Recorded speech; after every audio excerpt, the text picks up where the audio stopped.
एक माँ का त्याग। गर्मी की दोपहर थी। सूरज अपनी पूरी तपिश के साथ धरती को झुलसा रहा था।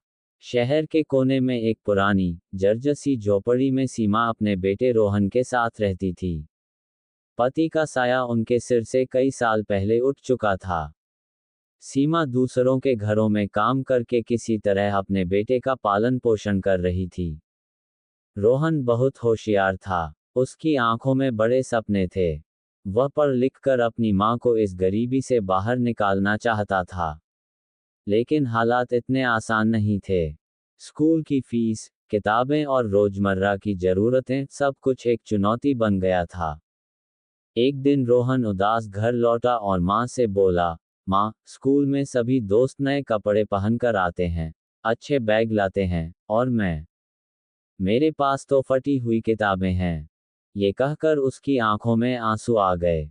सीमा ने बेटे को सीने से लगा लिया और प्यार से बोली, बेटा, हालात कैसे भी हों, हमें कभी हार नहीं माननी चाहिए। मैं कुछ करूंगी ताकि तुम्हारी पढ़ाई जारी रहे। सीमा ने अपनी मेहनत बढ़ा दी। वह दिन रात दूसरों के घरों में झाड़ू पोंछा करने लगी। वह कम खाती, पुराने कपड़ों में ही काम चलाती, लेकिन अपने बेटे की जरूरतों को पूरा करने में कोई कसर नहीं छोड़ती। कई बार तो उसने अपना खाना तक रोहन के लिए छोड़ दिया, लेकिन कभी शिकायत नहीं की। समय बीतता गया। रोहन अपनी मां की मेहनत देखकर और ज्यादा पढ़ाई में जुट गया। उसने ठान लिया कि वह अपनी मां के सारे दुख दूर करेगा। वर्षों की मेहनत के बाद रोहन ने परीक्षा में टॉप किया और उसे स्कॉलरशिप मिल गई। आगे की पढ़ाई के लिए उसे बड़े कॉलेज में दाखिला मिला। जब उसने मां को ये खुशखबरी दी तो उसकी आंखों में आंसू थे। सीमा की आंखों में भी खुशी के आंसू छलक पड़े।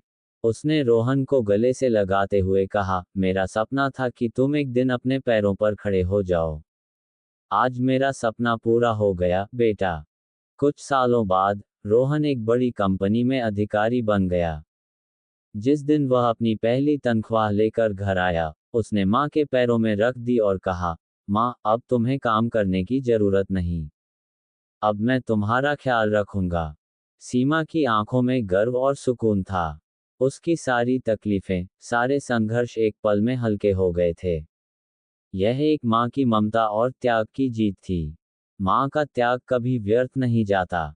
वह स्नेह, संघर्ष और समर्पण की जीवंत मूर्त होती है।